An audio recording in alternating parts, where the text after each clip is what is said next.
اللہ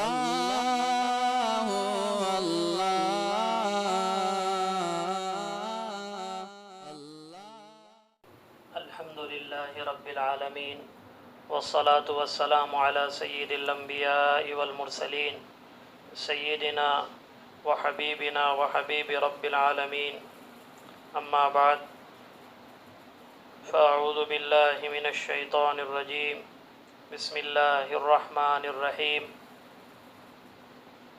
وَإِذَا مَرِضْتُ فَهُوَ يَشْفِينِ وقال النبی المصطفى صلی اللہ تعالی علیہ وسلم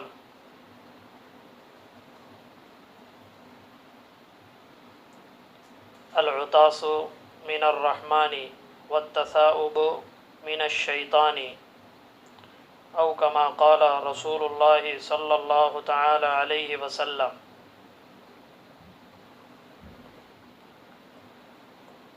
میرے محترم بزرگوں اور عزیز ساتھیوں، اللہ جل جلالہ و عم نوالہ نے ہم پر احسان کا، کرم کا، خیر کا، عافیت کا معاملہ فرمایا ہے۔ اس لیے ایک دوسرے کے حقوق کی ادائیگی سے حقوق العباد کی ادائیگی ہو جاتی ہے۔ جیسا گزشتہ یہ بات بتائی جا رہی تھی کہ مسلمان کے مسلمانوں پر کچھ حق ہے۔ ایک تو یہ ہے کہ اللہ کے حقوق ہے، نماز ہے، حج ہے، روزہ ہے، دیگر عبادتیں ہیں، لیکن ان سب کے ساتھ ساتھ کچھ حقوق اللہ کے نبی نے از راہ معاشرت اور اخلاق کے اعتبار سے عائد کیے ہوئے، جو گزشتہ بتایا گیا کہ سلام کرنا یہ مسنون ہے، لیکن سلام کا جواب دینا یہ واجب ہے۔ پھر اسی کے ساتھ ساتھ مصافحہ کی تفصیل ہمارے سامنے آئی کہ مصافحہ کرنا کیسے سنت ہے، کیسے خلاف سنت ہے۔ تقبیل یعنی پیشانی کا بوسہ لینا، ہاتھ کا بوسہ لینا، یہ بھی اللہ کے نبی سے ثابت ہے۔ انہی حقوق میں ایک حق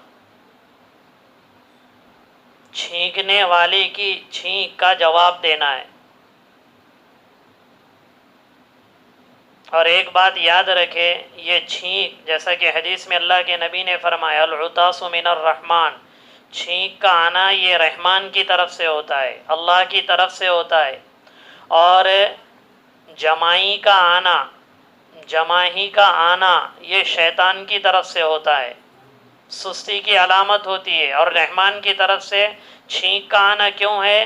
اس کی وجہ یہ ہے کہ چونکہ اسی لیے اس پر الحمدللہ کہنے کا حکم ہے، اس لیے چھینک رحمان کی طرف سے ہے کہ یہ چھینک کا آنا صحت مند آدمی کے لیے شفا کی علامت ہے۔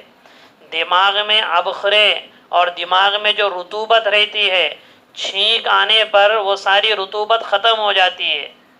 اگر چھینک آئے بغیر ہی وہ رطوبت دماغ میں رہ جائے تو وہ بڑی بیماری کا سبب بن جاتی ہے۔ اس لیے شفا کا سبب بھی ہے اور بیداری کا سبب ہے۔ چھینک کا آنا خیر کا بڑا ذریعہ بن جاتی ہے، چونکہ چھینک کا آنا یہ چست ہونے کی علامت ہوتی ہے۔ اسی لیے کہا گیا یہ رحمان کی طرف سے۔ اور چھینک کے آنے پر الحمدللہ علی کل حال کہنے کا حکم دیا گیا۔ اور بعض روایتوں میں مصنف ابن ابی شیبہ کی روایت حضرت علی رضی اللہ تعالیٰ عنہ یہ بھی بات آئی ہے کہ اگر چھینک آنے پر جو یہ کہے الحمدللہ رب العالمین علی کل حال، یا پھر صرف الحمدللہ علی کل حال کہے تو اس کو کان کا اور داڑھ کا درد کبھی نہیں ہوگا۔ صرف الحمدللہ نہیں بلکہ الحمدللہ علی کل حال، تمام تعریف اللہ ہی کے لیے ہر حال میں، تو اسے کبھی داڑھ کا درد بھی نہیں ہوگا اور کبھی اسے کان کا درد بھی نہیں ہوگا۔ ہاں اگر اللہ مقدر ہی کر دے تو الگ بات ہے۔ یہ حضرت علی رضی اللہ عنہ سے روایت ہے، مصنف ابن ابی شیبہ کی روایت ہے۔ اس لیے جب بھی چھینک آئے تو یہ تقاضا ہے کہ ہم اللہ کی تعریف کریں اور کہے الحمدللہ علی کل حال۔ بعض روایتوں میں الحمدللہ رب العالمین بھی آیا ہے، لیکن اکثر روایتوں میں یہی ہے الحمدللہ یا الحمدللہ علی کل حال۔ اور حقوق میں سے کیا ہے کہ اگر چھینکنے والا مسلمان ہے اور اپنی چھینک پر الحمدللہ کہہ رہا ہے تو سننے والے پر یرحمک اللہ کہنا واجب ہے، اس کا جواب دینا واجب ہے۔ جیسے سلام کرنے والا السلام علیکم ورحمۃ اللہ کہے تو اس کا جواب دینا وعلیکم السلام ورحمۃ اللہ وبرکاتہ واجب ہے۔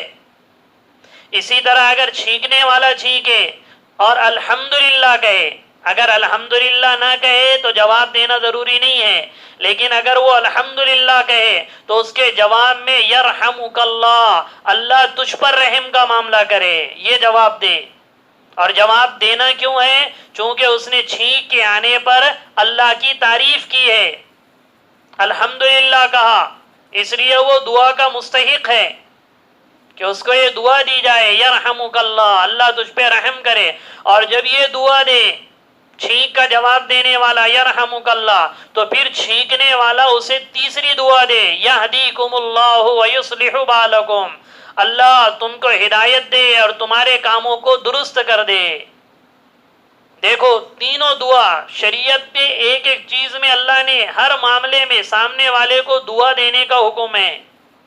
وہ کہہ رہا ہے چھینکنے والا الحمدللہ علی کل حال، چھینک کا جواب دینے والا کہہ رہا ہے یرحمک اللہ، پھر جب اس نے دعا دی تو دوبارہ بھلائی کا بدلہ بھلائی سے دینا ہے، اس لیے چھینکنے والا یہ جواب دے یہدیکم اللہ ویصلح بالکم۔ اگر یاد نہ ہو تو یہ یاد کرے، روز مرہ کی دعائیں ہیں، آدمی دن میں 2 دن میں کبھی نہ کبھی چھینکتا ہے، کوئی جواب دیتا ہے تو لوگ منہ کو دیکھتے ہیں، نہ الحمدللہ کہتے، نہ الحمدللہ کہنے والے کا جواب دیتے یرحمک اللہ کے ذریعے، اور اگر یرحمک اللہ کہہ بھی دیا تو چھینکنے والے کو پتہ نہیں ہوتا ہے کہ اسے یہدیکم اللہ کہنا ہے۔ اس لیے اس کا اہتمام کرے، یاد نہیں ہے تو یاد کرنے کی فکر کرے، یہ روز مرہ کی چیزیں دعائیں ہیں، ممکن ہے یہ بات دعا کی قبولیت کی گھڑی اور اللہ اس کی دعا قبول کر دے۔ جیسے مثال کے طور پہ کوئی وقت آتا، اس وقت اللہ کے حضور میں دعا قبول ہوتی ہے، ایک آدمی نے چھینک دیا، اس نے الحمدللہ علی کل حال کا، فوراً آپ نے کہا یرحمک اللہ، اللہ تجھ پہ رحم کرے، اگر وہ دعا کے قبولیت کی گھڑی ہوگی تو فوراً تمہاری دعا قبول ہو جائے گی۔ اور وہ اگر پھر سے دعا دہرائے یہدیکم اللہ ویصلح بالکم، تو اس وقت اگر قبولیت کی گھڑی ہوگی تو تمہارے حق میں اللہ ہدایت کے فیصلے کر دے گا۔ اور اگر مجلس میں بیٹھے ہوئے ہیں تو کوئی ایک آدمی بھی جواب دے دے تو ادا ہو جائے گا، جیسے کوئی السلام علیکم کہے اور مجلس ہے تو چند بھی جواب دے دے تو ہو جائے گا۔ ایسے ہی اگر کوئی الحمدللہ کے جواب میں بہت سارے لوگ ہیں اور کچھ نے کہہ دیا یا ایک نے بھی جواب دے دیا تو کافی ہو جاتا ہے۔ لیکن یہ بات یاد رکھے یہ اس شخص کے لیے ہے جو بیمار نہ ہو، ورنہ اگر کسی کو زکام آ گیا ہے، جیسے اللہ کے نبی کی خدمت میں ایک صحابی بیٹھے ہوئے تھے، انہوں نے چھینکا، اللہ کے نبی نے ان کے چھینک کا جواب دیا یرحمک اللہ، پھر انہوں نے دوبارہ چھینکے، اللہ کے نبی نے پھر جواب دیا، جب تیسری مرتبہ چھینکے تو حضور نے فرمایا الرجل مذکوم، یہ آدمی کو زکام آیا ہوا ہے۔ پھر کیا کرنا ہے؟ اب اس کا جواب نہیں دینا ہے، ورنہ وہ چھینکتا رہے گا، آپ جواب دیتے رہے۔ اس لیے 1 سے 2 مرتبہ دیکھ لے، اگر وہ بیماری کی وجہ سے چھینک رہا ہے تو دوبارہ زیادہ سے زیادہ جواب دینے کی ضرورت بالکل بھی نہیں ہے، کیونکہ وہ اس کے مرض کی وجہ سے چھینک رہا ہے، تو اس میں تو حرج ہو جائے گا کہ وہ چھینکتا رہے، الحمدللہ کہتا رہے اور جواب دیتا۔ ہاں، چھینکنے والے کے لیے بہتر یہ ہے کہ جب بھی چھینکے وہ الحمدللہ کہے کہ ہر حال میں اللہ ہی کی تعریف ہے، اور اگر الحمدللہ کہے تو ہی جواب دینا ہے۔ اور پھر اللہ کے نبی کو جب چھینک آتی تو اللہ کے نبی اپنے ہاتھ سے چہرے کو چھپا دیتے، اس طریقے سے ہاتھ سے یا پھر کپڑے سے چھپا دیتے۔ کیوں؟ کیونکہ چہرے کی حیت بگڑ جاتی ہے، بدنما لگتا ہے چہرہ، اور چھینک اپنی آواز کو پست کر دیتے تھے چھینکنے میں۔ ایسا نہیں کہ اتنے زور سے چھینک مارے کہ سب نیند سے بیدار ہو جائے اور چاروں طرف آواز گھومے، نہیں، دونوں چیزیں، آواز کو پست بھی کرنا ہے اور چہرے کو چھپانا بھی ہے۔ چہرے کو اس لیے چھپانا ہے کہ ہماری شکل اس وقت بگڑ جاتی ہے، اور کبھی ناک کی رطوبت نکل جاتی ہے، منہ سے کوئی چیز اگر منہ میں ہے تو وہ بھی نکل جاتی ہے، اس لیے کپڑے سے دستی وغیرہ عموماً ہوتی ہے، چہرے کو ڈھانپ لے، یہ اللہ کے نبی کا معمول تھا۔ جب بھی حضور اکرم صلی اللہ علیہ وسلم کو چھینک آتی تو آپ یا تو کپڑے سے چہرہ ڈھانپ دیتے یا اپنا ہاتھ رکھ دیتے، اور وغض بها صوته، اپنی آواز کو پست کر دیتے۔ آواز کو اس لیے پست کرنا ہے کہ بے ساختہ آواز نکلے تو یہ وقار کے خلاف بھی سمجھی جاتی، سوء ادب ہے اس میں، اس لیے جہاں تک ہو سکے اپنی آواز کو پست کرنا ہے۔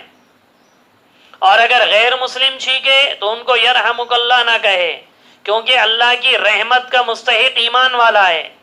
جو اس کے دل میں ایمان ہی نہیں ہے وہ اللہ کی رحمت کا مستحق بھی نہیں ہے۔ اور اسی کے مقابل میں وہ ہے جمائی، یہ سستی کی علامت ہے، کسل کی علامت ہے۔ اسی لیے اللہ کے نبی نے فرمایا التثاؤب من الشیطان، یہ جمائی شیطان کی طرف سے آتی ہے۔ کیوں؟ کیونکہ جب یہ آتی ہے تو شیطان اپنے اثرات زیادہ منتقل کرتا ہے، پھر یہ کسل ہے، سستی ہے، اور سستی سے پناہ مانگی اللہ کے نبی نے، اللہم انی اعوذ بک من الہم والحزن واعوذ بک من العجز والکسل، اللہ میں سستی سے، غم سے پناہ میں آتا ہوں تیری۔ اور جماعی کا آنا یہ سستی کی علامت ہے، اس لیے اللہ کے نبی نے فرمایا اذا تثاءب احدکم فلیمسک بیدہ فی فیہ فإن الشیطان یدخل، اگر تم میں سے کسی کو جمائی آئے کوشش یہ کرے کہ نہ آئے۔ جناب محمد الرسول اللہ صلی اللہ علیہ وسلم کو بعض روایتوں میں آتا نبوت کے ملنے کے بعد کبھی جمائی نہیں آئی۔ جمائی کا آنا بے فکری کی علامت ہوتی ہے۔ اور نماز میں تو یہ صحیح حدیث ہے، نماز میں تو اللہ کے نبی کو جمائی آئی ہی نہیں، کیونکہ نماز میں جمائی کا آنا یہ شیطان کی بڑی نشانی ہے۔ اس لیے کوشش یہ کرے کہ روک دے، اور اگر نہیں رک سکتی تو اپنے سیدھے ہاتھ کے پشت یعنی ہتھیلی کے پیچھے والا حصہ اس طریقے سے الٹا ہاتھ رکھ دے، سیدھا نہیں بلکہ الٹا ہاتھ۔ جب بھی ہے کوشش یہ کرے نہ آئے، لیکن آ گئی تو الٹا ہاتھ رکھے۔ اور اگر قیام کی حالت میں ہے تو سیدھا ہاتھ رکھے۔ دیکھو کتنا اہم حکم ہے کہ نماز کی حالت میں بھی اگر جمائی آئے تو ہاتھ رکھنے کا حکم ہے۔ کیوں؟ کیونکہ شیطان منہ میں داخل ہو جاتا ہے، اور جب شیطان منہ میں داخل ہو جائے تو پھر وہ کیا اعمال خیر پہ تھوڑی ابھارے گا، خیر کے کاموں میں تھوڑی لگائے گا۔ اور بعض لوگوں کو عادت ہوتی ہے زور سے جمائی لینے کی، ایسا۔ اللہ کے نبی نے الفاظ کے ساتھ فرمایا فَإِنَّ زَحِكَ مِنْهُ الشَّيْطَانِ، یہ جو نکالتے ہیں نا ایسا زور دے، اس سے شیطان ہنستا ہے، اور وہ جو آواز نکال رہا ہے وہ نہیں نکال رہا، اس کے پیٹ میں جو شیطان گھسا ہے وہ نکال رہا ہے۔ بغیر آواز کے جمائی لے، آواز اگر آئے گی تو یہ من جوفہ، پیٹ میں سے نکلے گی تو شیطان پیٹ میں سے ہنستا، گویا اس کے پیٹ میں شیطان گیا ہوا ہے، اسی لیے اس کی جمائی میں آواز آ رہی ہے، اور شیطان خوش ہوتا ہے دیکھو کہ یہ سست ہو گیا ہے، اس لیے آواز جمائی میں ہرگز نہ نکالے۔ اگر عادت ہے تو یہ عادت کو ہم توڑے، جتنا بھی اپنے سے ہو سکے خوب اس کی فکر کرے۔ تو ایک دوسرا حقوق کی بات کی جا رہی تھی، ایک دوسرا حق یہ ہے کہ کیا اگر چھینکنے والے کی چھینک آنے پر وہ الحمدللہ کہے تو اس کے جواب میں کیا کہنا ہے؟ یرحمک اللہ۔ اور جب وہ یرحمک اللہ کہے تو اس کے جواب میں کیا کہنا ہے؟ یہدیکم اللہ ویصلح بالکم۔ کرے گے اس کی فکر انشاءاللہ، اللہ عمل کی توفیق عطا فرمائے۔ وما توفیقی الا باللہ۔